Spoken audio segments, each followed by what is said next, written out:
Questão sobre mecânica. Em caso de mau funcionamento do motor ou sua parada total, parou totalmente, os dois sistemas que devemos diagnosticar primeiramente são, isso aqui diagnosticar é suspeitar, vamos dizer assim, primeiramente, primeira coisa que vem na cabeça, irmãos, o motor parou de funcionar, combustível, a primeira coisa que vem na cabeça, e combustível está relacionado ao sistema de alimentação, ok. Agora, escape está lá no sistema de descarga, cano de descarga, escapamento, nada a ver, já elimina essa letra A. Lubrificação, pode ser, se estiver com nível de óleo baixo, o óleo muito velho, que já ficou pastoso ali dentro, pode travar o motor, parada total, bateu o motor, fundiu, né? Aí o prejuízo é grande. Ok. Ou sistema de frenagem, não, frenagem aqui nada a ver, né, gente? Arrefecimento, ok. O sistema de arrefecimento é que controla a temperatura para o bom funcionamento do motor. Se a temperatura excede o que o motor precisa para funcionar bem, esse motor começa a dar mau funcionamento ou até parar totalmente, pode fundir o motor também. E lubrificação, ok. Sistema de lubrificação é o mesmo caso aqui de cima, né? É o que lubrifica as peças ali para o motor ter bom funcionamento. Essa aqui até agora é a resposta. Alimentação, ok. Iluminação, nada a ver com o motor. Letra D está fora. C é a resposta. Processo de habilitação é o tema dessa questão. E ela traz para a gente aqui, ó. Para habilitar-se na categoria E, o condutor deverá possuir no mínimo 2 anos na categoria B. Olha, para você chegar na categoria E, vamos fazer uma setinha aqui, ó. Categoria B. A A eu vou deixar para lá porque A não é mudança, A é adição. Então, categoria B, categoria C, categoria D e categoria E. Você muda de uma para outra, qualquer uma delas, uma para outra, sempre observando o prazo de 1 ano, tá? Qualquer mudança de uma para outra vai ser 1 ano. Então, aqui é 1 ano, aqui é 1 ano, aqui é 1 ano, pode ser livre, a depender de uma situação, mas para não fugir da regra, vamos colocar aqui 1 ano. E tem 2 situações que você pode pular categoria, só tem 2, que é de B para D e de C para E. Quando você pula categoria, dá a sensação para a gente que deveria ser 2 anos, não é? Até que sim, de B para D, 2 anos. 2 anos de B, você chega na D.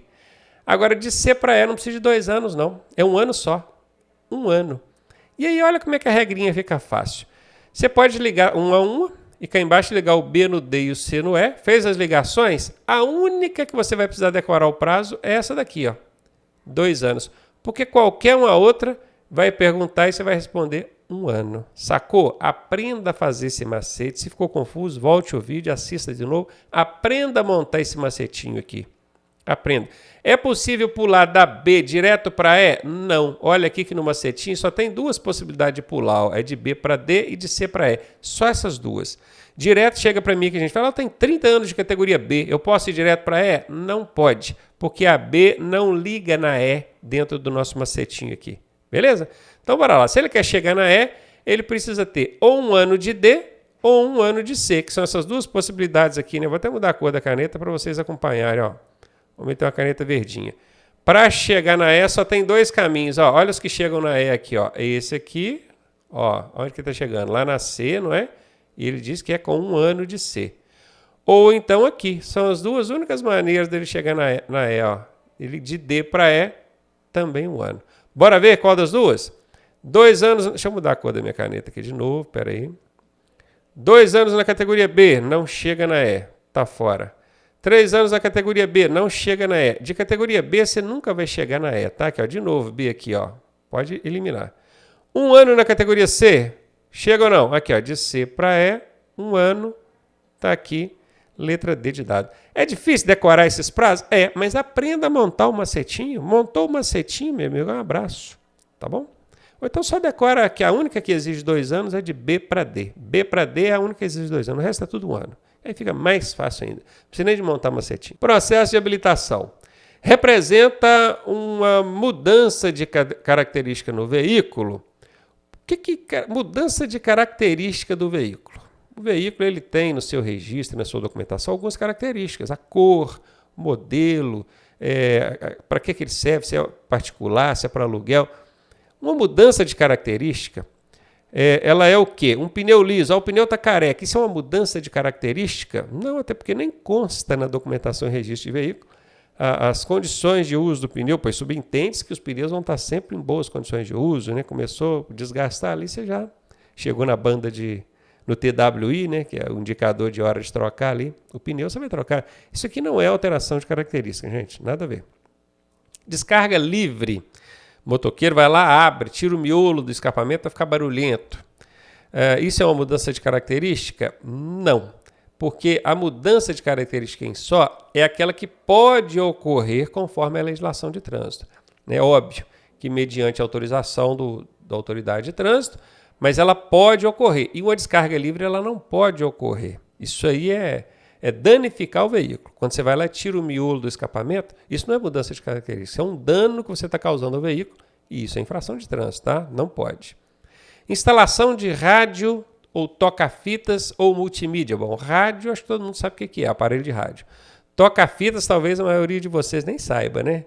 Vocês já viram aquelas fitas que ficavam armazenadas o som ali, que a gente colocava e rolava a música? Pois é, milhões de anos atrás, isso existiu. Até hoje o Detran coloca isso das provas, olha só. Ou multimídia, que é o que hoje a gente encontra em todos os veículos, né? O multimídia já vem aí embutido rádio dentro dele, obviamente. Quando você instala qualquer um desses equipamentos no veículo, você está fazendo alteração de característica? Não. Isso não é alteração de característica. Não consta no registro, na documentação do veículo, que ele tem rádio ou não tem. Tá? Isso não é. Agora, rebaixar a suspensão. Aí sim. Aí você está fazendo uma alteração de característica no veículo, característica de fábrica, que já foi analisado por engenheiros, por profissionais competentes, em equipamentos adequados, que ele precisa da suspensão de tal tipo, você vai lá e mexe na suspensão. Até é possível fazer isso, mas primeiro você precisa pedir uma autorização à autoridade de trânsito, justificando por que você está fazendo essa alteração. Você, muitas vezes não é nem rebaixar, às vezes é aumentar a suspensão, porque o veículo carrega mais peso e coisa e tal. E depois de autorizado, esse veículo precisa passar por uma inspeção no Inmetro para demonstrar que aquela alteração não prejudica o funcionamento do veículo, nem coloca você em risco. E aí isso vai constar na documentação do veículo, que ele teve essa alteração de característica autorizada pela autoridade de trânsito, passou pela vistoria do Inmetro, tudo ok, aí você consegue. Agora você simplesmente ir lá e cortar a suspensão do seu veículo para rebaixar ele, isso é alteração de característica, isso é infração de trânsito e o veículo fica retido, tá? Não sai de lá não. Letra D de dado, a resposta aí. E aí, tá gostando da aula? Eu sou o professor Ronaldo Cardoso e tenho o caminho das pedras para você chegar à sua aprovação da forma mais suave possível. Se você fizer exatamente o que eu te pedi, eu garanto que você passa. Clique aqui no primeiro link da descrição e vem ser aprovado com a gente. Questão de mecânica. As peças que compõem o motor necessitam de lubrificação, sim, porque elas vão movimentando ali, esfregando uma contra as outras, isso gera muito calor e gera desgaste. Então precisa lubrificar ali no meio para não gerar tanto calor e diminuir esse desgaste. Para quê? Para reduzir o desgaste e o aquecimento. Exatamente, o objetivo é reduzir o desgaste e ajudar o sistema de arrefecimento no controle do aquecimento. Essa aqui é a função primária do sistema de lubrificação e essa aqui é a função secundária, em segundo plano, do sistema de lubrificação. Letra D, a resposta. E aqui ó, é para o veículo funcionar facilmente pela manhã. Não é, inventaram isso, né? Colocaram aqui, ó. Engatar melhor as marchas. Aí seria a lubrificação da caixa de câmbio, da caixa de marchas, né? E não do motor. Não é mesmo? Então está fora também. E aumentar a potência? Absolutamente não. O sistema de lubrificação não tem essa função de aumentar a potência do veículo. Está fora também. Letra D de dado a resposta. Questão de mecânica. A indústria automobilística está em constante aperfeiçoamento nos veículos modernos. Ok, perguntou nada, só afirmando. A direção que ajuda a diminuir o esforço físico de quem, hein? Esforço físico do condutor? Provavelmente, né? É qual, hein? Que direção é essa? A gente tem a direção mecânica, que é aquela que não tem nada para ajudar, é só ali mesmo a barra, a cremalheira, você tem que fazer força ali, né? É o famoso queixo duro, o pessoal antigamente chamava de queixo duro. Tem essa direção, que é aquela antigona mecânica que não ajuda em nada, que está falando ajuda a diminuir o esforço. Então, isso aqui não é. Direção elétrica, ok, existe o sistema de direção elétrica onde tem um motor elétrico que faz força no sistema de direção para você. Você vira o volante, ele entende que você está querendo fazer aquele movimento e o motor elétrico é que faz a força para você. Isso aqui ajuda demais da conta. Provavelmente é essa a resposta. Direção normal. O que é direção normal? Não existe direção normal. Hoje a elétrica, a hidráulica e a mecânica, todos são normais, né? Então isso aqui inventaram. Direção dinâmica. Se existe direção dinâmica, eu nem conheço. Então, os mecânicos aí que me ajudem, nunca ouvi falar. Conheço elétrica, hidráulica, mecânica, dinâmica, não. Então, letra C é a resposta. Meio ambiente é o tema dessa questão. Ela traz para a gente o seguinte: os produtos perigosos serão identificados nos veículos que os transportam pelo... Bom, tem um veículo que transporta produtos perigosos. O que identifica esses produtos perigosos nesses veículos? É o adesivo com a logomarca da empresa? Absolutamente não, né? Até porque mesmo os veículos que transportam outros produtos que não são perigosos, pode ter ali adesivo com logomarca da empresa, isso não identifica produto perigoso, não. Pelo rótulo de risco, peraí, vamos destacar isso aqui. E também pelo painel de segurança, com o número de risco e do produto, conforme classificação da ONU, Organização das Nações Unidas. Isso mesmo, isso tem uma classificação mundial, tá? É exatamente isso. O painel de segurança é aquela identificação retangular, é um adesivo ou uma plaquinha retangular. Eu acho que o tamanho aqui é 60 por 40, não tenho certeza. De cor laranja, fica atrás do caminhão, nas laterais e na frente. E o rótulo de risco é aquele que vem nesse formato aqui, ó. Tem cores diversas, o formato é sempre o mesmo, tem cores diversas, representações diversas. E ele é obrigatório também na traseira, laterais do veículo, só não é obrigatório na frente. Por que ele é obrigatório na traseira, laterais? Essas identificações, justamente para quem está se aproximando desse veículo perceber que ele está transportando produto perigoso, tomar mais cuidado, né? Essa é a resposta. Número de risco, sim. Marca da empresa, não. Todas assim estão corretas? Não. Professor, mas o senhor fala que quando aparece o todas aí é 80% de chance dessa ser a resposta. 80% não é 100%, né? Então ajuda, mas não é sempre que vai dar certo, não. Então nesse caso aqui não é a resposta. A resposta é B de bola. E aqui ainda dá para usar a técnica do elefantinho, né? Quem estuda comigo aprende vários macetes. Qual que é a técnica do elefantinho? Quando você olha para as alternativas assim rapidamente, você percebe que uma delas se destaca porque ela é muito maior do que as outras. Olha, a letra A, a letra C, a letra D tem mais ou menos o mesmo tamanho e elas são curtinhas, ó. Enquanto a B é grandona, já deu 2 linhas aqui de resposta. Olha o elefantinho aí. Então a gente já achou aqui também. Letra B de bola a resposta dessa questão. Questão sobre normas de circulação. Crianças menores de alguma idade, né, tantos anos, seria o quê? 12, 10, 7 ou 10 é que vai encaixar nesse primeiro espaço aqui. Olha, até 12 anos ainda é criança, segundo o ECA, Estatuto da Criança e do Adolescente. Só que na legislação de trânsito não fala 12, fala 10, tá? 10. Então o 12 aqui está fora. E o 7, que era para motocicleta, né? Crianças com 7 anos já podiam andar em garupa de motocicleta, mudou também, já tem um tempinho, não pode mais, tá? Falou de criança agora no trânsito, meu amigo, pode lembrar desse número aqui, ó, 10, vai ser 10, tá? Criança é 10, não tem erro. Então 10, o número que vai encaixar aqui é 10. Então eu já eliminei a letra A e a letra C.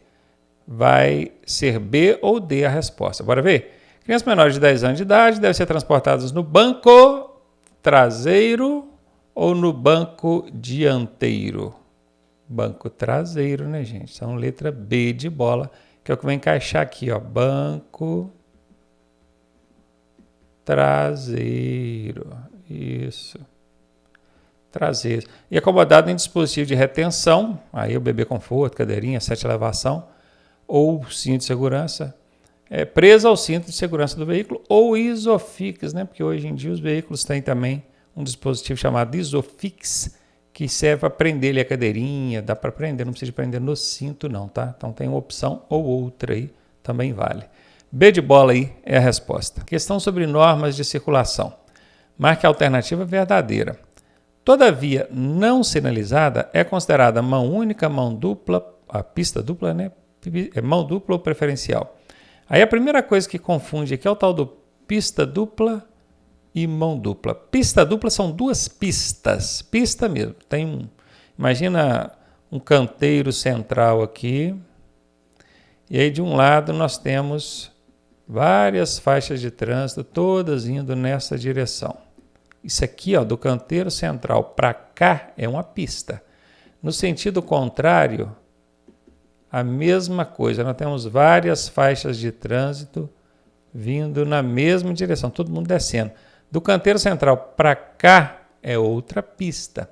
Então, se existe um obstáculo físico separador, a gente chama de duas pistas. Essa aqui é uma pista, vamos botar ela como pista 1, tá? E essa aqui como pista 2, só para dar nome nela aqui. São duas pistas. Agora, imagine que nós temos uma via e a única coisa que separa o trânsito dessa via é essa linha central aqui. E ela vai e vem carro. Ela é pista dupla? Não, ela é uma pista só. Mas ela é mão dupla, porque ela tem uma mão de direção para ir e uma mão de direção para voltar. Então, essa é a diferença. Pista dupla e mão dupla. Uma mini aula aí para você, tá? Então, toda via não sinalizada é considerada pista dupla? Não, não necessariamente. Ela é considerada mão dupla.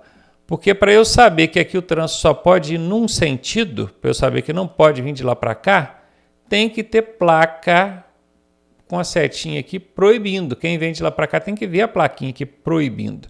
Se não tem sinalização, meu amigo, é porque pode vir de lá para cá. Então ela é mão dupla. A regra é essa. Professor, como é que eu sei se eu estou andando na contramão ou não? Simples. Tem alguma placa indicando, placa ou sinalização, não? Porque essa linha aqui do meio, aqui, ó, sendo amarela, você sabe que de um lado vai carro, de outro vem. Então a sinalização horizontal, que é que está na pista, também serve para indicar se é mão única ou mão dupla, tá? Imagina que essa sinalização horizontal que seja branca, você já sabe que é mão única. Ok? Agora, se não tem sinalização nenhuma, meu amigo, é difícil. Aí não tem como o motorista saber se é mão única ou se é mão dupla. Ele vai considerar como mão dupla.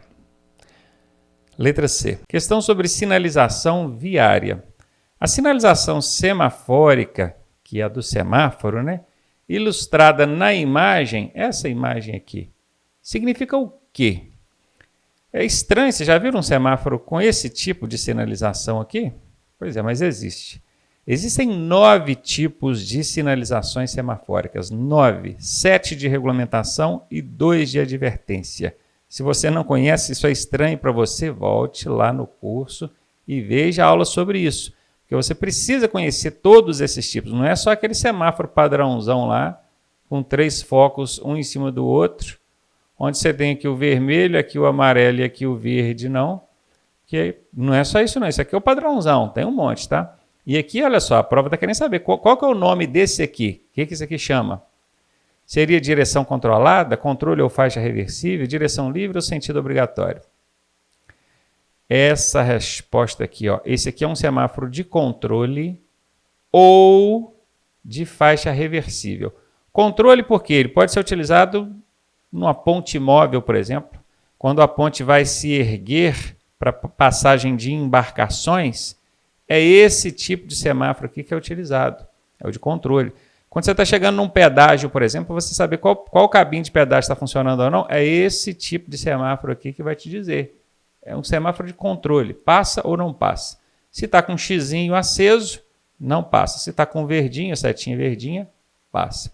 E ele pode ser utilizado também na faixa reversível, que aí já é um tema mais complexo para explicar aqui dentro dessa questão, tá? Mas o significado dessa aqui é controle ou faixa reversível. Tem dúvida? Olha lá nessa aula, porque isso cai muito em prova. Primeiros socorros. Manter a cabeça mais alta que o corpo é socorro prestado à vítima? Cabeça mais alta. Eu já vi cabeça mais baixa que o corpo. Agora, mais alta. E aí eu vou até justificar, ó. Quando acontece um estado de choque, e esse choque aqui não é choque elétrico, é choque hipovolêmico, quer dizer, hipo de baixo, volêmico de volume, baixo volume sanguíneo, a pessoa entra em estado de depressão do organismo. Não é aquela depressão mental, não. Depressão do organismo. E isso é chamado de estado de choque. E essa depressão acontece por falha circulatória. O cérebro é mal oxigenado.